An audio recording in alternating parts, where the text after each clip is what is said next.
Victoria actually had a cold snap over these past few days. Victoria is a really funny city when it comes to snow. We don't really have the infrastructure to support snowy weather. We are a temperate rainforest, which means that we have more rain actually than we would typically have snow. It's uncommon to actually snow in Victoria, so when it does, we are very hilly terrain. It's humid and we don't get much snow and we don't have much infrastructure to support that snow. So typically the city will, in a way, shut down.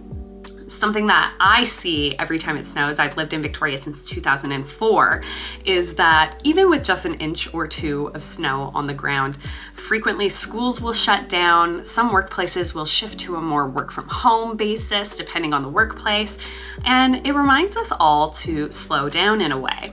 If it's your first time here, each month we go through our statistics package that's released by the Victoria Real Estate Board so that you have a representation of what's happening in the world of real estate for Victoria, British Columbia. So I have my trusty dusty statistics here to go over with you today, and I'll also give you my insights of where our real estate market is, where it could possibly go in the near future over the next couple of weeks and even months, and what is going on in the world of real estate. If you like following along with our monthly statistic packages or our videos, you can follow us on Instagram or on our website or here. Please like, comment, and subscribe. People like you give us exposure to help more people in the Victoria area, and it means so much to us. So thank you. All right, so if I'm not looking at the camera right now, it's because I'm reading our statistics package. I take time each month to go through our statistics for the Greater Victoria Real Estate Board area to give you a snapshot of what has happened in the past month. So for single family dwellings in the month of January 2025, we saw total sales of 194 properties. This was a 19% increase. Actually, if you round up to the 0.1, it would actually round up to 20% increase in total sales for single family dwellings, with an average price of $1.26 million. This is a decrease in average price from the month prior, but when compared to this time last year, it's approximately a 4% increase. Comparatively for condos, we saw 146 units sold. This is a 30% increase to this time last year. So we are seeing that increase in buyer confidence and return of first-time buyers in the market for condos specifically. If you're a first-time buyer, frequently in Victoria, that would mean that that first-time buyer is purchasing a condo. We saw multiple things happen in the past few years, one of which was the ban on Airbnbs. There are specific rules to that. So if, for example, it's not your primary residence, most likely you would not be able to use that property as an Airbnb any longer. Additionally, we saw the quantitative tightening happening from the Bank of Canada, which was reducing the amount of first-time buyers coming into the market. Interest rates were too high for what they could currently afford. Comparatively to now, we've seen the Bank of Canada do 6 consecutive rate reductions. So those rate reductions have resulted in a bit more buyer confidence, and we're seeing that return of those first-time buyers. The average price for a condo in January 2025 was $625,897.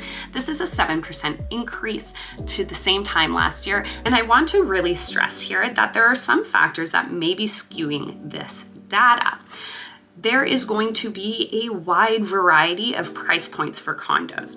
There are condos that are worth, for example, $1.2 million plus dollars, and there are entry-level condos that may be in that $400 to $600 range.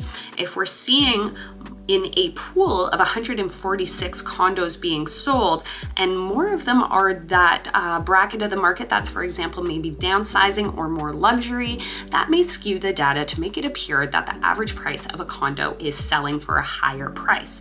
That's not to say that this is always the case, but that could be one of the factors that is influencing that price point and that big jump increase in prices. And I want to draw on that point a little bit more. So when we look at the median price, we get a median price of $549,500. And comparatively to this time last year, that's a 1.7% increase. And finally, we have row townhouses. So we saw 52 units sold in the month of January 2025. This is a 44.4, very lucky number, percent increase when compared to this time last year. The average price that we saw for row townhomes was $807,302. This is a 13.3% increase to last year. And the median price was $738,750, which was a 5.5% increase. So now that we've gone through the statistics, I want to chat a little bit about what we're foreseeing for the upcoming year. Well, when we look heavily at external and internal factors, so external factors that can be influencing to our market, whether that's positive or negative, is the fact that Donald Trump is back in office. With Donald Trump back in office, there have been those threats of tariffs. There has been a 30-day pause on those tariffs. Now, should those tariffs be reintroduced, that can affect affordability for new builds. Now, what do we see from the Bank of Canada? We've seen 6 consecutive rate reductions in recent announcements. BMO economists have forecasted a 1.5% overnight rate from the Bank of Canada by year end if the US does impose the tariffs on Canada. This is a strategy that is an attempt to stimulate our economy in times of unpredictability. Now, in terms of the 6 big banks in Canada, now Scotiabank is the highest predictor for rates by the policy rate at end of quarter 4 in 2025 at 3%. With Royal Bank at the lowest predicted policy rate at quarter 4 2025 at 2%. So there's a 1% variance amongst these big banks, and it'll be interesting to see. It's also important to note that these predictions are based on if there are no US tariffs. And in a situation where those tariffs are enacted, that we will see a 1.50 in the event of tariffs, according to BMO economists. There you have it. Thank you so much for following along. It's always such a pleasure to provide this information to you. If you like content like this, please follow along by subscribing, liking, and commenting on our videos. It is greatly appreciated. And if you are looking to make a move in 2025, we'd be happy to help you.